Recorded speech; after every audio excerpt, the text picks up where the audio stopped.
ଜମାରୁ ଭଲ ରହୁନି ଲୋ। ଭଲ ରହୁନି? ମତେ କାହିଁ କିଛି ଭଲ ଲାଗୁନି। ତା ମନକୁ କାହିଁକି ପାପ ଛୁଉଁଛି? ହେଇଛି ବାରମ୍ବାର କାନ୍ଦ ଲାଗି ରହୁଛି।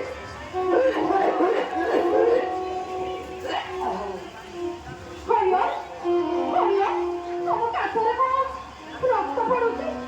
ଏବେ କଣ କରିବି? ହେ ଭଗବାନ ତମେ କଣ କଲ? କହୁଛି ବାରମ୍ବାର କହୁଛି ସେ ବାହାରକୁ ଯାଅନି। ଆଉ କଥା ମାନିଲନି, ବାହାରକୁ ଚାଲିଗଲ। ଏବେ କଣ ହେଲା ଦେଖୁଛ ତ? ଅନେକ ଦିନ ହେଇଗଲାଣି। ମତେ ଯାହା ଲାଗୁଛି ତମେ ରୋଗକୁ ସେ ବାହାରୁ ନେଇକି ଆସିଛ। ଆରେ କଣ ରୋଗ ହେଇଛି ତ ମୁଁ ସେ କଥା କହିପାରିବି। ହେଲେ ଗୁଣିଆ ପାଖକୁ ଯାଇଥିଲି। ଗୁଣିଆ କହିଲା ତତେ ଗାହାଡ଼ି ଖାଇଦେଇଛି ବୋଲି।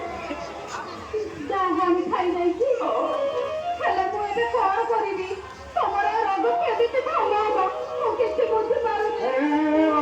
ଆଜ୍ଞା ତୁମେ ଆସିବା ସମୟରେ ରକ୍ତ ପଡୁଛି, ଶେଷରେ ଗୁଣିଆ ପାଖକୁ ଯାଉଛ ସ୍ୱାସ୍ଥ୍ୟ କେନ୍ଦ୍ରକୁ ନେଇ।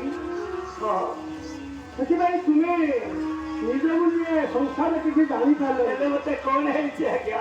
ତୁମ କଣ ବ୍ଲଡ୍ କ୍ୟାନ୍ସର ହେଉଛି? ତୁ ମରିଯିବୁ। ଏତେ ଶୀଘ୍ର ପାରୁଛୁ ସ୍ୱାସ୍ଥ୍ୟ କେନ୍ଦ୍ରକୁ ଯାଇ ନିଜକୁ ଟିକେ ସୁରକ୍ଷା ନେ।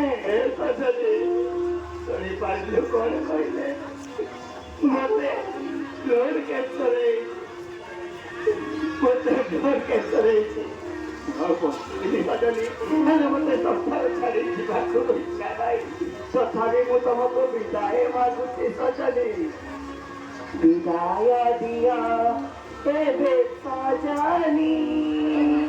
ଆଉ ଏ জীবনে